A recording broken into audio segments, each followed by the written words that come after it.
బోధ్ నియోజకవర్గంలో గెలిచిన బీఆర్ఎస్ సర్పంచులు ఉప సర్పంచులతో తెలంగాణ భవన్లో పార్టీ వర్కింగ్ ప్రెసిడెంట్ కేటీఆర్ సమావేశమయ్యారు. ఇప్పుడు లైవ్ చూద్దాం. ఒక ఇయాలటి ముచ్చట చెప్పలే. 2001లో నేను నిర్మల్లో చదువుతున్న కాడికెళ్ళి మొదలుపెట్టిండు.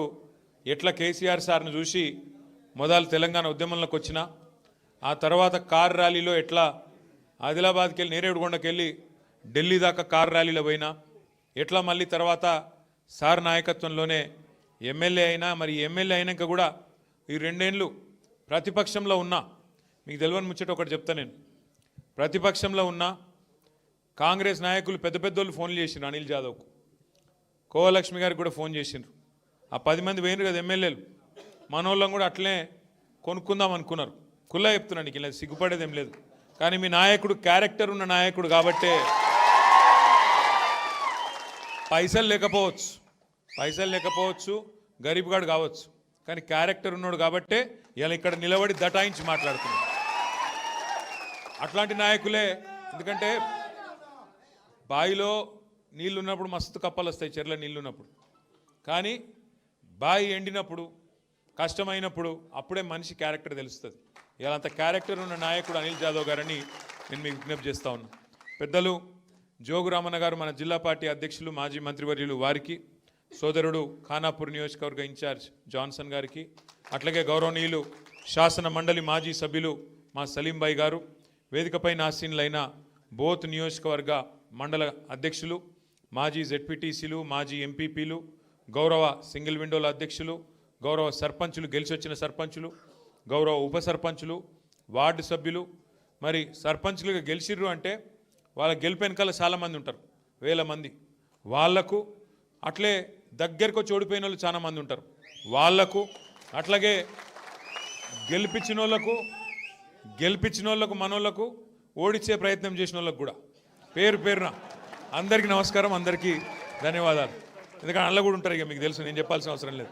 కొద్దిగా మనోడు గెలుస్తుంటే ఒకటి కప్పల తప్పకెళ్ళి ఒకటి గుంజుతుంటాడు కిందికి, అట్లా కూడా కొంతమంది ఉంటారు. జర్ర మీరు వెనక రన్నింగ్ కామెంటరీ చేయకూరు. అట్లా మరి ఏదేమైనప్పటికీ నిజంగా మామూలు విషయం కాదు. 2 ఏళ్ళ గవర్నమెంట్ వచ్చి రైతు బంధు కేసీఆర్ పాలన పోయింది, రాబంధు కాంగ్రెస్ పాలన వచ్చింది.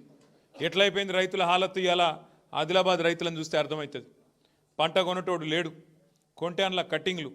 సోయాకు కష్టమే ఉన్నది, పత్తికి కష్టమే ఉన్నది. పత్తి రైతు అయితే ఇలా చిత్తైపోయింది. ఈ రాష్ట్ర ప్రభుత్వంలో, ఈ రాష్ట్రం వచ్చినాక, ఈ ముఖ్యమంత్రి వచ్చినాక, కాంగ్రెస్ వచ్చినాక పత్తి రైతు చిత్తైపోయింది.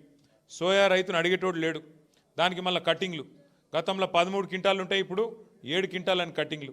మొన్న అన్నవాళ్ళు పిలిస్తే, రామన్న గారు, అనిల్ అన్న పిలిస్తే మన ఆదిలాబాద్ మార్కెట్కి వచ్చిన నేను, మీరందరూ కూడా చాలామంది వచ్చినారు.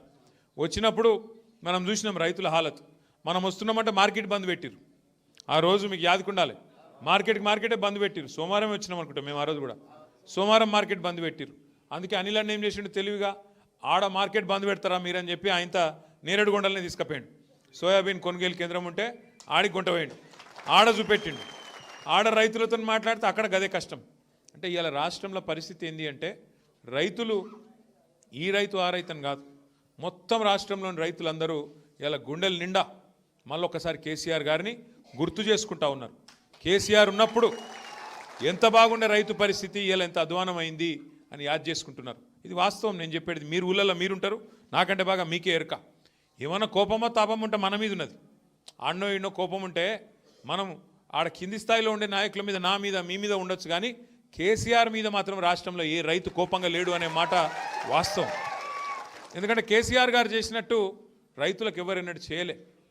24 గంటల కరెంట్ ఇచ్చిన నాయకుడు భారతదేశంలో ఉన్నారా? కేసీఆర్ తప్ప. రైతు బంధు అసలు ప్రోగ్రాం పెట్టినోడు భారతదేశంలో స్వతంత్రం వచ్చిన కేవలం ఉన్నారా? 24 గంటల కరెంటు, రైతు బంధు ఒక్కటే కాదు. రైతు చచ్చిపోతే ఆ కుటుంబం రోడ్డు మీద పడద్దని చెప్పి 5 లక్షల బీమా ఇచ్చిన నాయకుడు ఎవడన్నా ఉన్నాడు ఆ దేశంలో? అందుకే రైతుల కేసీఆర్ గారంటే ప్రేమ.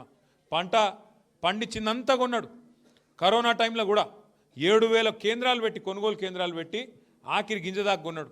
పంట తడిచిపోయినా, నానినా, మొలకెత్తినా, రంగు మారినా, ఏదైనా సరే మొత్తం కొని రైతులకు ధీమా ఇచ్చిన నాయకుడు కేసీఆర్ గారు. అట్లాగే గోదావరి, కృష్ణ ఈ 2 జీవనదులలో తెలంగాణకు గతంలో అన్యాయం జరిగింది కాబట్టే మనం కొట్లాడినాం, రాష్ట్రం తెచ్చుకున్నాం.